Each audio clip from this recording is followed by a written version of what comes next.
குரு பிரம்மா குரு விஷ்ணு குருதேவோ மகேஸ்வரா குரு சாட்சாத் பரபிரம்மா தஸ்யம் ஸ்ரீ குருவே நமக. தமிழ் மக்கள் அனைவருக்கும் வணக்கம், வாழ்க வளமுடன். நான் உங்கள் தரணிதாசன், பாரம்பரிய முறை ஜோதிடர் மற்றும் வாஸ்து ஆலோசகர். நம்ம சேனலை முதல் முறையாக பார்க்குறீங்க, சப்ஸ்கிரைப் பண்ணுங்கள், பெல் பட்டனில் ஆல் ஆப்ஷன் ப்ரெஸ் பண்ணுங்கள். மகர ராசிக்கு புரட்டாசி மாத பலன் பற்றி இந்த வீடியோவில் விரிவாக பார்க்க போகிறோம்.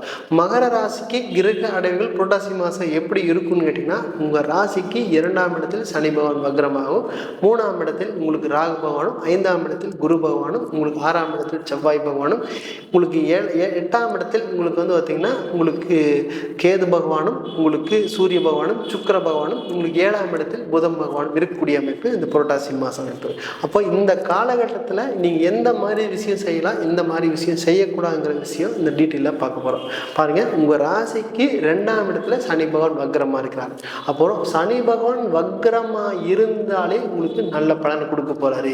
அது குடும்ப ஸ்தானத்திலேயே வக்ரமா இருக்கிறாருன்னா, அந்த சனி பகவான் அந்த பெயர்ச்சியாருக்குள்ள உங்க வாழ்க்கையில குடும்பம் அப்படிங்கிறது நிச்சயமாக குடும்ப அமைப்பு நடந்தே தீரும். இது வரைக்கும் திருமணம் ஆகவே இல்லை அப்படின்னா 100% இந்த காலகட்டத்தில் அமெரிக்கான சந்தர்ப்பம் இருக்க போகுது. பாருங்க, அந்த புரட்டாசி மாதம் 7ஆம் இடத்து அதிபதி 7 பரிவர்த்தனை பெற்று இருக்க போறாங்க. அப்போ அந்த காலகட்டத்தில் 100% 7ஆம் இடத்து அதிபதி 7, 2ஆம் இடத்து அதிபதி 2 இருக்கும்போது குடும்பம் அப்படிங்கிறது நிச்சயமாக அமையக்கூடிய காலகட்டமாக வரக்கூடிய புரட்டாசி மாதம் இருக்கு. அந்த புரட்டாசி மாதம் சுபகாரியம் செய்யாட்டியும் கூட இவங்க தான் மாப்பிள்ளை, இவங்க தான் பொண்ணு அப்படின்னு உங்களுக்கு பேசி முடிக்கிற அளவுக்கு கூட சந்தர்ப்ப சூழ்நிலை அமையக்கூடிய காலகட்டமாக இருக்கு.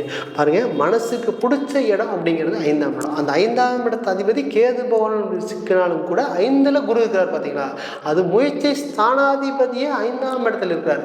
அப்போ அந்த 5ஆம் இடத்துல இருக்கும்போது மனசுக்கு பிடிச்ச மாதிரி பொண்ணு வர்றதுக்கான சந்தர்ப்பம் இருக்கு போகுது.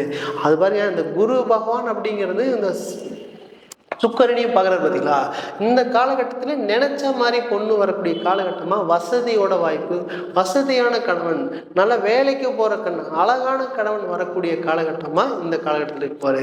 பாருங்க, அந்த 9ஆம் இடத்துல சுக்கரன் இருக்கார். குரு பகவான் 9ஆம் இடத்தையும் பார்க்க போகிறார்.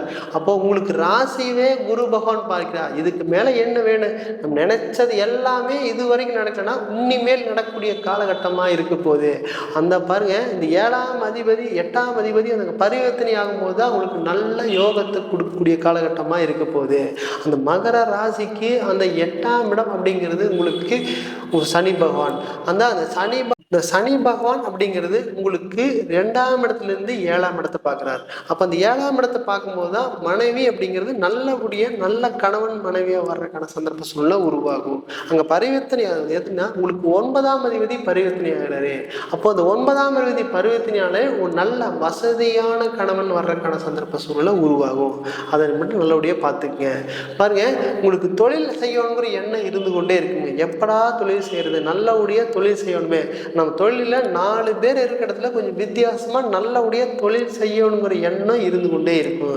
அது எப்போ செய்யறது அப்படின்னு கேட்டிங்கன்னா, பாருங்கள், உங்களுக்கு 10ஆம் அதிபதி கேது பகவான் பிடிச்சிக்கும் போது இந்த காலகட்டம் உகந்த காலகட்டம் இல்லை.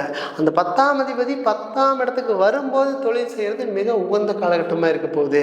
பாருங்க, இப்போ 10ஆம் அதிபதி அந்த குரு பகவான் பார்க்குறாரு. அந்த எண்ணத்தை மட்டும் எண்ண அலைகள் கம்பல்சரி கொடுத்து கொண்டே இருப்பார். அது எப்படியாவது நம்ம தொழில் செய்யணுங்கிற எண்ணத்தை செஞ்சு கொண்டே இருக்கும். பாருங்க, ஏனத்தினால அந்த எண்ணம் வருதுன்னா, உங்களுக்கு கேது பகவான் அப்படிங்கிறது உங்களுக்கு 9ஆம் இடத்துல இருக்கிறாரு. அப்போ 10ஆம் இடத்து அதிபதி அங்கே நீச்சத்தில் நோக்கும்போது நீச்ச பங்க ராஜம் ஆகும்போது ஏதாவது ஒரு தொழில் பண்ணி வரணும், முன்னுக்கு வரணுங்கிற எண்ணத்தை மட்டும் கொடுத்து கொண்டே இருக்கும். பாருங்க, அந்த 19/9க்கு மேலே 10ஆம் அதிபதி 10லேயே நிற்கும் போது ஒரு தொழில் செஞ்சீங்கன்னா மேலும் மேலும் வளர்ச்சியை கொடுக்கக்கூடிய காலகட்டமாக இருக்க போகுது. அதை மட்டும் பார்த்துங்க.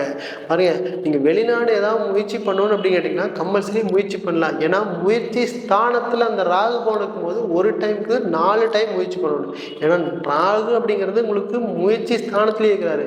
அப்போ நீர் ராசிலே இருக்கும்போது அதிகமாக முயற்சி பண்ணும்போது நிச்சயமாக வெளிநாடு யோகம் உங்களுக்கு கிடைக்க போகுது.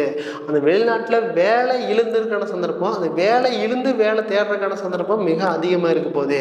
பாருங்க, அந்த வேலை இழந்ததுக்கு அப்புறம் தான் தெரியும். அதுக்கப்புறம் ஹோம் லோன் போகு, கார்டியோ போகு, வீட்டில் நிறைய கடன் பிரச்சனை, எப்போதான் நமக்கு வேலை கிடைக்குமே அப்படிங்கிற ஒரு எண்ணத்திலே இருந்திருக்கு.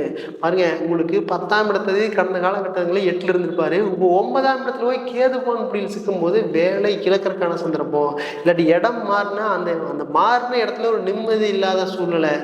ஏன்டா திரும்பியும் வர முடியாம, பழைய வேலையும் தொட முடியாம, அடுத்த வேலையும் கிடைக்க முடியாம சரியான ஒரு போராட்டத்திலேயே இருக்கக்கூடிய காலகட்டமாக இருக்க போகுது. இந்த காலகட்டத்தில் பார்த்தீங்கன்னா அந்த சுக்கிர பகவான் பயிற்சிக்கு அப்புறம் நீங்கள் வேலைன்னா கம்பல்சரி உங்களுக்கு கிடைக்கக்கூடிய காலகட்டமாக இருக்குது. அப்போ இந்த காலகட்டத்தில் வேலை ஏதாவது மாற்றம் செய்யணும்னு நினச்சிங்கன்னா சற்று கவனமாக முடிவெடுக்கிறது சிறப்பு. பாருங்க, உங்க ராசியை குரு பார்க்குறாரு, 9ஆம் இடத்த குரு பார்க்குறாரு, நினைச்சு ஏதாவது மாறுறீங்கன்னா அங்கே தொந்தரவு கொடுக்கும். அதனால சுக்கிர பகவான் பயிற்சிக்கு அப்புறம் நீங்கள் 100% வேலை மாற்றம் இடமாற்றம் செஞ்சால் மிக மிக நல்ல யோகத்தை கொடுக்க போகுது. பாருங்க, உங்க ராசிக்கு குரு பகவான் 5ஆம் இடத்துல இருக்காரு. அப்போ எப்படா நமக்கு திருமணம் ஆகி 3 வருஷமா 5 வருஷமா நம்ம குழந்தையே இல்லை அப்படின்னு நினைச்சீங்கன்னா இந்த காலகட்டம் உகந்த காலகட்டமா இருக்கு. பாருங்க, அந்த குரு பகவான் அப்படிங்கிறது குழந்தை காரகனே. அவரே அந்த 5ஆம் இடத்துல நிற்கும் போது குழந்தை சம்பந்தமான விஷயத்துல என்ன ஒரு முயற்சி எடுத்தாலும் அது நல்ல முன்னேற்றத்தை கொடுக்கக்கூடிய காலகட்டமா இருக்கு. ஹாஸ்பிட்டல் போனாலும் சரி, நீ ட்ரீட்மெண்ட் பண்ணாலும் சரி, நல்ல குழந்தை பேர் கிடைக்கக்கூடிய காலகட்டம் இந்த புரட்டாசி மாசமா இருக்க போகுது. பாருங்க, அந்த சூரிய பகவான் உங்களுக்கு பாக்கியத்திலேயே நிற்காரு பார்த்தீங்களா? அந்த பாக்கியத்தில் நிற்கும் போது தான் நீங்க நினைச்ச மாதிரி வாழக்கூடிய அமைப்பு வரும். பாருங்க, இந்த ஒரு பாக்கியம் பாருங்க, அந்த பாக்கிய ஸ்தானாதிபதி சூரியன், அந்த சூரிய பகவான் 5ஆம் இடத்துல குரு பகவான் பார்க்குறாரு பார்த்தீங்களா? ஒரு குரு பகவான் எந்த இடத்தையெல்லாம் பார்க்குறாரோ அவர் கோடி கோடி பலன் சொல்லலாம். அப்போ உங்கள் லக்கணத்தையும் உங்கள் ராசியும் பார்க்குறாரு, உங்கள் 9ஆம் இடத்தையும் பார்க்குறாரு. அப்போ இந்த காலகட்டத்தில் என்ன மாதிரி வாழணுமோ வாழக்கூடிய தன்மை அப்படிங்கிறது பர்ஃபெக்டாக இந்த புரட்டாசி மாதம் மகர ராசினியர்களுக்கு அப்படியே பர்ஃபெக்டாக இருக்கக்கூடிய காலகட்டமாக இருக்க போகுது. இதை நல்லபடியாக பயன்படுத்தினா மட்டும் போது பாருங்க, உங்கள் லாபஸ்தானம் அப்படிங்கிறது 11ஆம் இடத்து அதிபதியே உங்களுக்கு சனி பகவான் 2ஆம் இடத்திலிருந்து 10ஆம் பார்வையாக பார்க்காரு பார்த்தீங்களா? இந்த காலகட்டத்தில் நீங்கள் லாபம் அப்படிங்கிறது மிக சிறந்த யோகத்தை கொடுக்கக்கூடிய காலகட்டமாக இருக்க போகுது. அதை மட்டும் நல்லபடியாக பயன்படுத்திங்கன்னா சரி. அது எப்படி பயன்படுத்துறது அப்படின்னு கேட்டிங்கன்னா, உங்களுக்கு 10ஆம் இடத்துல உங்களுக்கு சுக்கிர பகவான் நிற்கும் போது பயன்படுத்திங்கன்னா மேலும் மேலும் வளரக்கூடிய அமைப்பாக இருக்குது. அதை மட்டும் நல்லபடியாக பயன்படுத்திங்க. இது பாருங்க, ஒவ்வொருத்தருடைய ஜாதகத்தில் 10ஆம் அதிபதி என்ன நிலைமை இருக்காரு, லாபஸ்தானாதிபதி என்ன நிலைமை இருக்காரு, குடும்பஸ்தானாதிபதி என்ன நிலைமையில் இருக்காருன்னு பார்த்துட்டு செயல்பட்டீங்கன்னா உங்கள் வாழ்க்கையில் பின்னடைவுங்கிறது எப்பவுமே கிடையாது. அதுக்கு மாதிரி நீங்கள் ஜாதகம் பார்க்க விரும்பினால் கீழே கொடுக்கப்பட்டவர்களுக்கு வாட்ஸ்அப் பண்ணிங்கன்னா புள்ளி ஓரமாக டீட்டெயிலாக நாங்கள் சொல்லக்கூடிய தயாராக இருக்கிறோம். நீங்கள் ஜாதகம் பார்க்க விரும்பினால் கீழே கொடுக்கப்பட்டவர்களை தொடர்பு கொள்ளலாம். நான் உங்களிடமிருந்து விடைபெறுவது தரணிதாசன், பாரம்பரிய முறை ஜோதிடர் மற்றும் வாஸ்து ஆலோசகர். நன்றி, வணக்கம்.